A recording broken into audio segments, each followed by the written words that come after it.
बोले गंगा मैया की जय। बोले सत्य सनातन धर्म की जय। बोले वैशाख महात्मा की जय। पतित पावनी कलिमल हारिणी मंगलकारिणी मोक्षदायिनी माँ गंगा मैया का ये पवित्रतम तीर्थ हल्की पैड़ी ब्रह्मकुंड है। वैशाख का पावन महीना चल रहा है। वैशाख महात्मा के 11वें अध्याय पर हम पहुँचे हैं।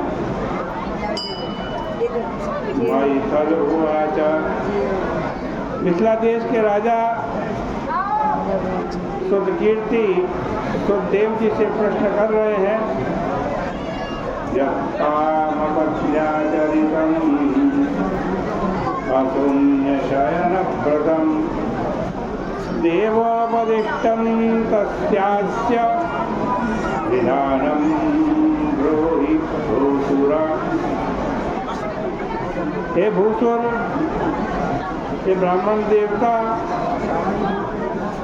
देवताओं द्वारा कहे गए अशून्य शयन व्रत को कामदेव की पत्नी ने किया था, उसका विधान क्या है? क्या दान करना चाहिए, उसकी विधि क्या है, पूजन किया है तथा फल क्या? ये ब्राह्मण देवता ये सब हमसे कहिए, क्योंकि इसको सुनने की हमारे मन में बड़ी उत्कंठा है। सुखदेव जी ने कहा, हे राजन सुनो, मैं पापों को नाश करने वाले अशून्य शयन नामक व्रत को कहूँगा, जो कि भगवान विष्णु ने लक्ष्मी जी से कहा था। इसके करने से समस्त पाप सबों नाश करने वाले जगत के स्वामी देवों के ईश जीमूत नाभ लक्ष्मीपति भगवान विष्णु प्रसन्न होते हैं। हे राजन,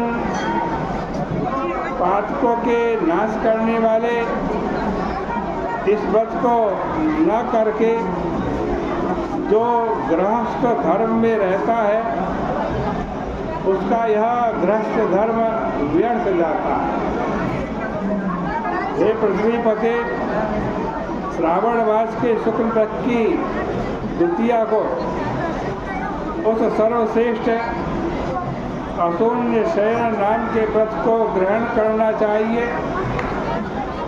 ये राजेंद्र चतुर्मास पर्यंत अवश्य भोजन करें। 4 महीने बाद पालना करें। तब हे विभो, इस व्रत के प्रभाव से समृद्धि होती है। उस समय सदा सभी जनों के सुखदाता एवं दुष्टों के दमन करता भगवान विष्णु का लक्ष्मी जी के साथ पूजन करना चाहिए। पालना का दिन आने पर 4 प्रकार का भोजन करें।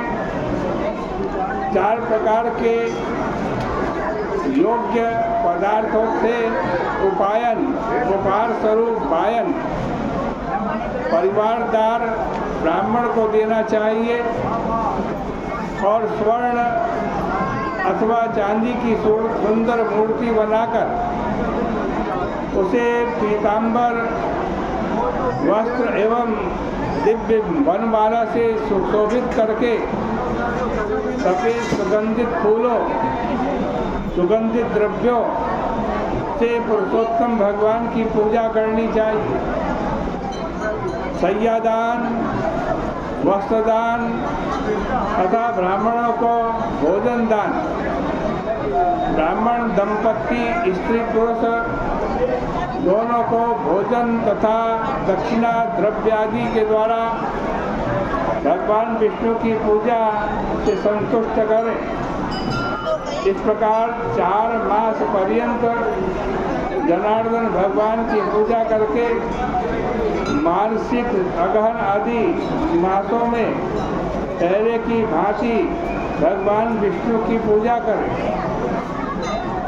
रुक्मणी के सहित लाल चरण वाले भगवान का ध्यान करें तथा चैत्र से लेकर 4 मास तक इसी प्रकार प्रभु की पूजा करें और सनंदन आदि मुनियों द्वारा चारों ओर से भलीभांति स्तुति किए जाते हुए पृथ्वी सहित प्रभु की पूजा भक्ति पूर्वक करें।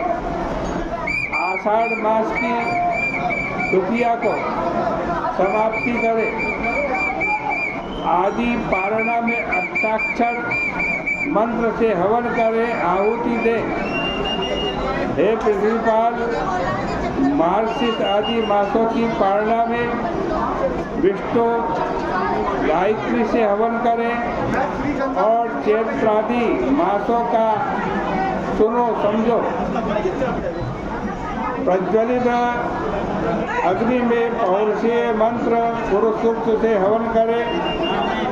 पंचामृत खीर तथा घी से पकाया हुआ पुआ आदि हवन करें तथा ब्राह्मणों एवं दीन दुखियों को खिलावें। इस प्रकार प्रत्येक मास करें। अब प्रतिमाओं के बारे में सुनो समझो। सर्वप्रथम श्री लक्ष्मी नारायण की तांबे की प्रतिमा देनी चाहिए।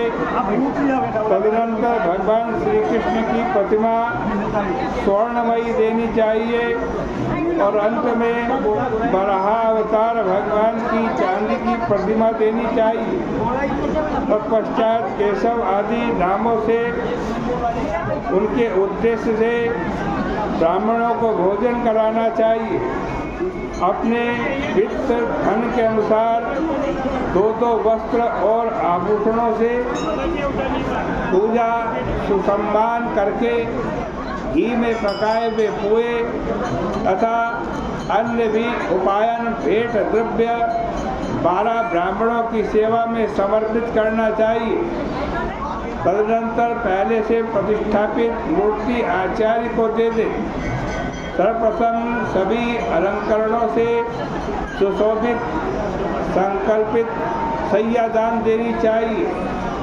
उस सैया पर विधिवत श्री लक्ष्मी नारायण की पूजा करके और उसे उत्तमोत्तम पदार्थों तथा कांसे के पात्र के सहित वस्त्र अलंकारों और अनेक प्रकार के दक्षिणा द्रव्यों से सुसज्जित करके विष्णु भक्त परिवारदार विशिष्ट ब्राह्मण को दे। ब्राह्मण की विधिवत पूजा करके सैया दान करे तथा अन्य ब्राह्मणों को भी विधिवत पूजा सत्कार करके उन्हें भोजन करावे और प्रभु से प्रार्थना करे कि हे जनार्दन प्रभु, जिस प्रकार आपका शयन स्थान लक्ष्मी से रहित नहीं होता, उसी प्रकार मेरी भी सैया हे केशव इस सैया दान के पुण्य से अशून्य हो। इस प्रकार भगवान से प्रार्थना करके स्वयं भी भोजन करना चाहिए। करने योग्य इस अशून्य शयन नामक व्रत को जो पुरुष सती अथवा विधवा स्त्री को भी करना चाहिए। इस प्रकार विस्तार से मैंने यह तुम्हारे लिए कहा।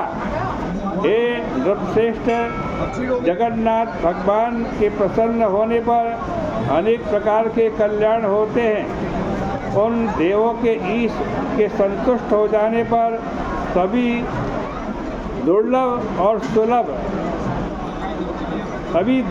वस्तु भी सुलभ हो जाती है। इसलिए सभी प्रकार से व्रत करना चाहिए। भगवान विष्णु के उस परम पद की प्राप्ति की उत्कट कामना वाले को यह व्रत करना चाहिए। इस प्रकार मैंने सब कह दिया, अब और क्या सुनना चाहते हो।